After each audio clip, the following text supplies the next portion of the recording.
LIC में लगा दो, ये उसमें लगा दो। ये सारी कंपनियां यही करती हैं, तुम्हारे पैसे एक ठोरी करके एक एक पैसे को वो जोड़ के वो करोड़ों में खेलती हैं। और हम भरोसेमान ईमानदार आदमी बने घूमते हैं कि हम तो LIC में पैसा लगा के बैठे हैं, फलाने पैसे में कोई नहीं मिलता है। मेरे वालिद साहब का इंतकाल हुआ, इसीलिए कह रहा हूँ कि किसी भी कंपनी में, चाहे वो कोई भी कंपनी हो, लोकल हो, प्राइवेट हो, सेक्टर हो, कोई भी कंपनी हो जिसमें आप नौकरी करते हैं, उस कंपनी में ये जान लो 100% 20-22 साल का मैं तजुर्बा आपको बता रहा हूँ। मुझे पता ही नहीं था इस चीज़ का कि होता क्या है इस चीज़ का। मतलब 20-22 साल का तजुर्बा बता रहा हूँ कि अगर ये काम नहीं छोड़ोगे, ये काम करना बिल्कुल ना बंद करोगे, तो तुम्हारा कुछ नहीं हो सकता सिवाय तुम्हारा हाथ फैलावा के सिवा। वो 2 पॉइंट क्या है, अगर उस कंपनी में रूल बाय रूल सैलरी नहीं मिलती, टाइम टू टाइम सैलरी नहीं मिलती, तो उस कंपनी को छोड़ दो, दूसरी जगह नौकरी करो। दूसरा, उस कंपनी में रूल बनाओ कि 1 तारीख को सैलरी मिलनी है तो 1 तारीख को ही सैलरी मिलनी चाहिए। उससे क्या होता है, रूल बाय रूल सैलरी तो तुम्हें मिल जाती है, कभी 10 तारीख को मिल गई, कभी 5 को मिल गई, कोई 20 को मिल गई। तो जो तुम्हें सैलरी मिलनी थी 1 तारीख को, वो तुम्हें सैलरी मिल रही 10 तारीख को। वो पैसे उठा के 8 दिन में, 20 दिन में, अगर 25 आदमी काम कर रहे हो तो 2-2.5 लाख रुपया कंपनी के मालिक के पास हो गया।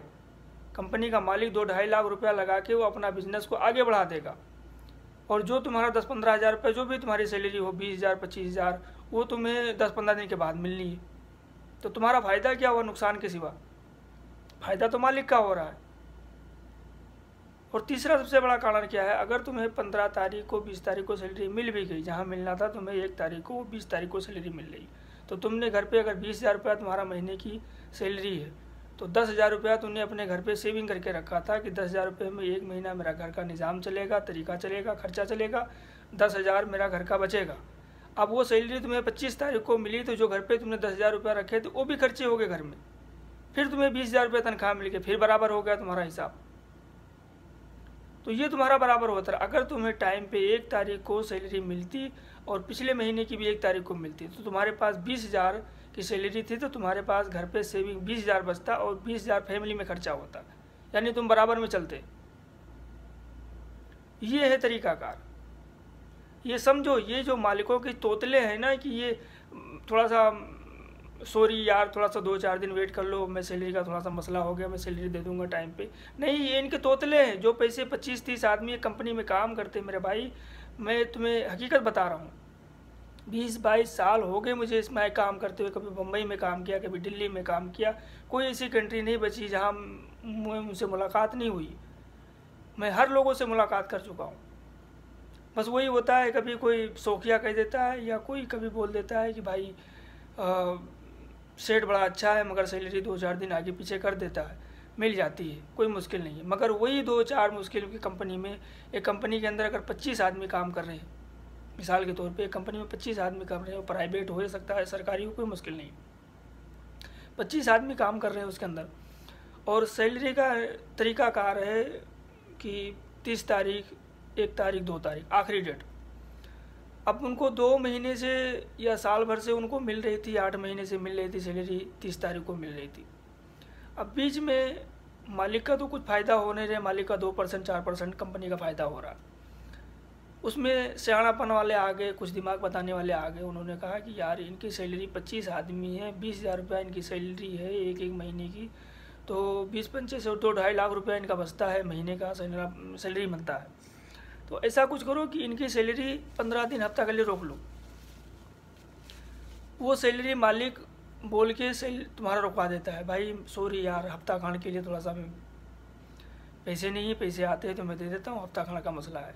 तुम सीधे साधे आदमी बोलते हो ठीक है कोई बात नहीं, बॉस बोला है कि हफ्ते खान में सैलरी दे दूंगा, लेट हो जाएगा। मगर बॉस क्या करता है, वो सारे पैसे उठा के अपने बिजनेस को बढ़ावा दे देता है, अपने डबल फायदे के लिए। वो पैसे उठा के अपना बिजनेस खरीदेगा, जो भी सिस्टम होगा उसका शेयर खरीदेगा, जो भी माल खरीदना होगा खरीद लेगा, वो अगले महीने का तरीकाकार बना लेगा।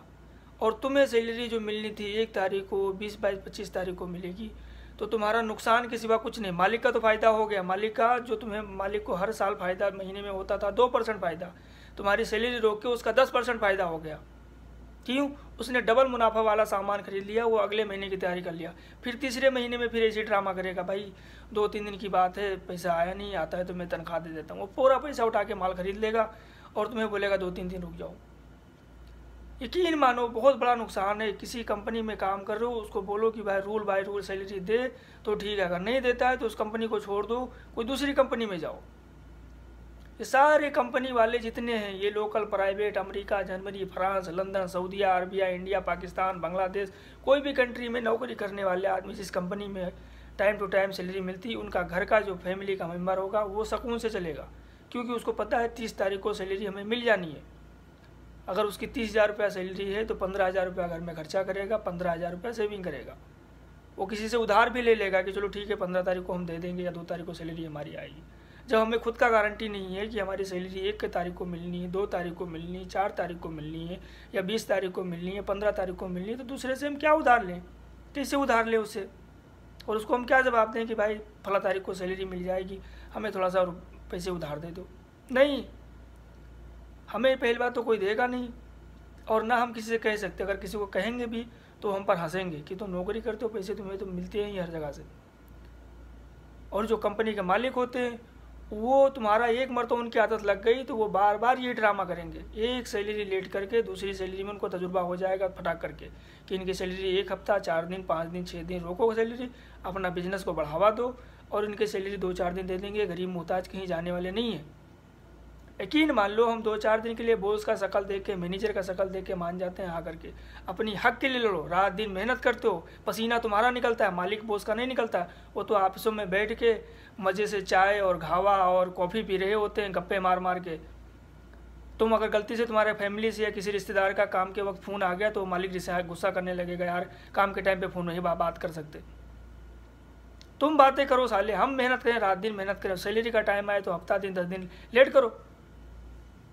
यकीन मान लो बहुत सीरियस मामला है। अगर ये नहीं सुधरोगे, सरकारी कंपनी देख लो, सरकारी कंपनी में अगर 31 तारीख को सैलरी मिल रही है, 30 तारीख को सैलरी मिल रही है, 2 तारीख को मिल रही है, तो उनकी सैलरी का प्रॉब्लम नहीं है। उनको पता है कि चलो 20,000 सैलरी आ रही है, 15,000 रुपये सरकारी तनख्वाह मुझे आ रहा है, मगर 1,500 रुपये उनका ऊपरदारी कमाई हो जाता है, उनको इतनी टेंशन नहीं होती। मगर जो प्राइवेट और जो लोकल में जो सबसे गरीब तबका है, ये उनके लिए है खास करके कि तुम अपनी हक के लिए लड़ो। तुम्हारी कोई सरकारी नहीं है कि तुम्हें कोई बुढ़ापे में या कोई 50 साल के बाद या 30 साल के बाद में तुम्हें पेंशन मिलना शुरू हो जाएगा। नहीं, कुछ नहीं मिलेगा। तुम जो करोगे, जो कुछ रखोगे वही तुम्हें मिलना है, कोई तुम्हें वापस नहीं मिलने वाला है। और इन कंपनियों के चक्कर में ना पड़ो कि ये 45 साल के तकरीबन उम्र में उनका 45 साल का इंतकाल हो गया, एक बीमारी उनको ने पकड़ा, वो दुनिया से चले गए। उनका कुछ इंश्योरेंस था, कुछ LIC में पैसा था। जब मैं गया तो मैं तो बता रहा हूँ, अपनी तजुर्बा बता रहा हूँ कि मैं बैंकों में गया, मेरा 50,000 रुपये एक बैंक में वाली साहब का था, मेरे पापा का जमा था। उस पैसे को निकालने के लिए मैं मैनेजर तक के, जो बैंक का मैनेजर है, उसको मैंने पासबुक दिखाया तो कहा कि मैंने ये वाली साहब हैं। तो उस मैनेजर मुझे बोल रहा है कि इनको मैं अच्छे तरीके से पहचानता हूँ, बड़े अच्छे आदमी थे और मेरे कस्टमर थे। तो मैं बोला कि अगर इनको पहचानते थे आप तो मैं उनका बेटा हूँ और ये मुझे पैसे वापस कर दो। बोलता है कोई बात नहीं बेटा, पैसे आपको मिल जाएंगे। पहले दिन उसने बोला कि पैसे आपको मिल जाएंगे, दूसरे दिन बोला कि आओ 12 बजे फिर मैं गया उसके पास, तो उसको कहने लगा तो उसने कहा कि ठीक है, और जो भी आपका 50,000 है वो पैसे आपको मिल जाएंगे। मैंने उसको बोला 2-4 10,000 जो चाहिए तुम्हें वो भी मैं देने के लिए तैयार हूँ, मगर पैसे मुझे वापस बड़ी ज़रूरत है, क्योंकि एक बाप चला गया, घर की जिम्मेदारी है, पैसे नहीं घर पे, घर का निज़ाम कैसे चलाऊँ। उस बैंक के मैनेजर ने मेरे हाथ में देने के बजाय वो दलाल को फिट किया कि उस आदमी का काम करो और तुम्हें 5,000-6,000 में दूंगा। फिर मैंने अपने जेब से उस दलाल को पैसे दिया हूँ, फिर वो दलाल ने काम करा के फिर मेरा दिया है, उसमें से 50,000 थे, 46,000 रुपये तकरीबन मुझे मिले। तो ये हाल है। अपने पैसे जल्दी बैंक से नहीं मिलते। इंश्योरेंस का पैसा कुछ वालिद साहब का मेरा बैंक जमा था, कुछ LIC में था, कुछ इंश्योरेंस पॉलिसी में था कि 50 साल में, 20 साल में, 15 साल में 40 लाख मिलेगा, 25 लाख मिलेगा, 8 लाख मिलेगा, 12 लाख, इस तरीके से ख्वाबो ख्याल बना के वो लूटते हैं। जब तुम्हारी LIC पूरी हो गई, मर गए तो फिर ख़त्म कहानी, गेम ओवर हो गया। तुम्हें वो 2-4 10,000 50,000 जो देना था वो दे दिए। अगर तो जीवित हो दुनिया में, अगर ज़िंदा हो, तो तुम्हें बोल देंगे कि भाई तुम्हारा टाइम नहीं पूरा हुआ या कंपनी के प्रॉब्लम चल रहे हैं, बाद में ले लेना चाहिए। कंपनी में किसी को, मेरे घर में करीब 25 LIC हैं, किसी को मैंने आज तक नहीं देखा कि कभी का उसका 15 लाख, 16 लाख, 8 लाख, 5 लाख रुपया मिला हो। नहीं, ये सिर्फ तोतिए और चूतिए बनाए जा रहे हैं। सारे पैसे लगा के वो अमीर हो जाते हैं और हमें वही टका पसेरी 1 लाख 2 लाख रुपया 15 साल के बाद, 10 साल के बाद में 2 लाख रुपये मिल गए तो हम बड़े खुश हो जाते, बस 2 लाख रुपये हमें मिल गया। यकीन मान लो वो 2 लाख रुपये तो अपने घर पे रखते, थोड़ा थोड़ा जमा करके, तुम्हारे पास 10 लाख रुपये होते, 8 लाख होते। कोई बैंक में पैसा ना जमा करो, अपने घर पे पैसा रखो। LIC गई, तेल लेने बाहर में गई साली। अगर तुम्हारे पास ज़िंदगी है तो तुम्हें खुद ब खुद, अगर भगवान तुम्हारे पास साथ है, हाँ भगवान हर जगह होता है, तो तुम्हें कोई मुश्किल नहीं है, हर जगह तुम्हारी मदद करेगा वो। पैसे हो तो ठीक, नहीं हो तो ठीक। अगर तुम्हारे पास करोड़ रुपया हो भी जाए, 20 लाख रुपया हो भी जाए, 10 लाख रुपया हो भी जाए, 5 लाख रुपया हो भी जाए, 2 लाख रुपया हो भी जाए, और तुम्हारी वो कुछ काम की अगर नहीं आ सकती, बैंक से नहीं निकल सकती, LIC से नहीं, तो उस पैसे तुम्हारे से क्या मतलब है? कोई फ़ायदा नहीं। अमीर तो वो पैसे लेके तुम्हारे मज़े ले रहा है, तुम्हें बहाना बना लेगा, भैया आज बैंक में पैसे नहीं है, कैश नहीं है, कल आके ले लेना। ज़रूरत तो तुम्हें आज है। LIC के वाले के पास 15 साल में, 10 साल में, 5 साल में तुम्हें वापस मिलना था। जब तुम्हारा टाइम पूरा हुआ तो ऑफिसों के चक्कर लगाना शुरू कर दिए, कल आ जाना, फलाना साहब नहीं है, धमाका साहब नहीं है, सिग्नेचर नहीं हुआ, अभी वो नहीं हुआ, अभी ये चेक नहीं हुआ। ये LIC वालों का ड्रामा शुरू हो जाता। लेने के लिए हर कोई खड़ा है, मगर देने के लिए कोई नहीं खड़ा है कि कोई खड़ा हो। इस बात को समझो और अच्छे से गौर करो।